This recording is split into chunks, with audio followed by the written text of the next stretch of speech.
The Carter Brothers. In 1937 New Orleans, on the corner of St. Anne and Royal Street, there lived two brothers, John Carter and Wayne Carter. The brothers worked long hours on the docks and reportedly left home before the sun rose and returned home just after it set.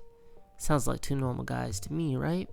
And by all accounts, they were normal. They were average size, 5'6", and average build, and weighed around 160 pounds. One night, a young woman was frantically running through the streets, stumbling in a panicked fashion until she reached the police. According to this woman, she had just escaped a couple of vampires. Even though they were in New Orleans, this was still pretty far-fetched and not really believed at the time. The woman had cuts on her wrist that would have been fatal if they were just a little bit deeper. Despite their apprehension, the officers followed the woman to the home of John and Wayne Carter. There, they would witness something horrific.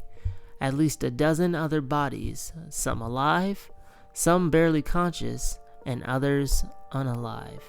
The people were tied to chairs with their wrists cut in the same way as the young woman's. Whether they believed her story or not, there was obviously something very wrong with this picture.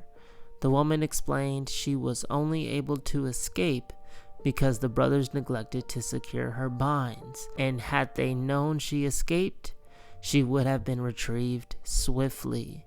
Seeing this as the perfect opportunity to set a trap, the officers retrieved backup.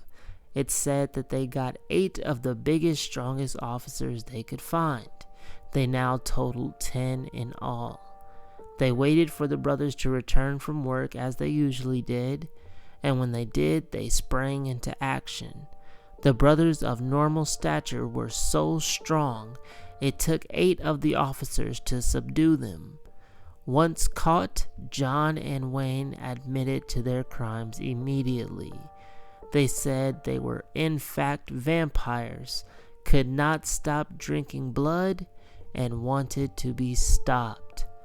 The brothers were tried as serial killers instead of the living dead. They were executed for their crimes and were buried in their family burial vault. And that was the end of the Louisiana Vampire Brothers. Or was it? Years later, when another member of the Carter family died, the vault was opened to place the new corpse inside. However, once opened, a shocking discovery was made. The bodies of both John and Wayne Carter had vanished and have never been found to this day. Whoa. This story is absolutely insane. But that has to be the end of it, right? Wrong. Because one of their victims, who was said to have been feasted on by them for at least 7 days, the required amount of time to be turned into a vampire, had turned into a vampire himself. And in a diary belonging to the man named Philippe, it tells of him and his descent into madness and the insatiable craving for blood.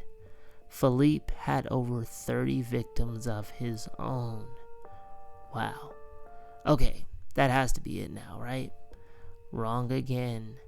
There were also 2 additional victims of the Carter brothers who would lose their minds.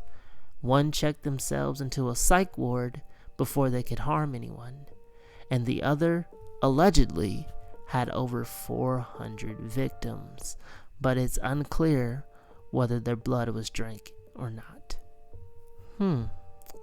While this story seems fictional, it actually happened, and is probably the inspiration for the TV show or film, whichever one, Interview with a Vampire.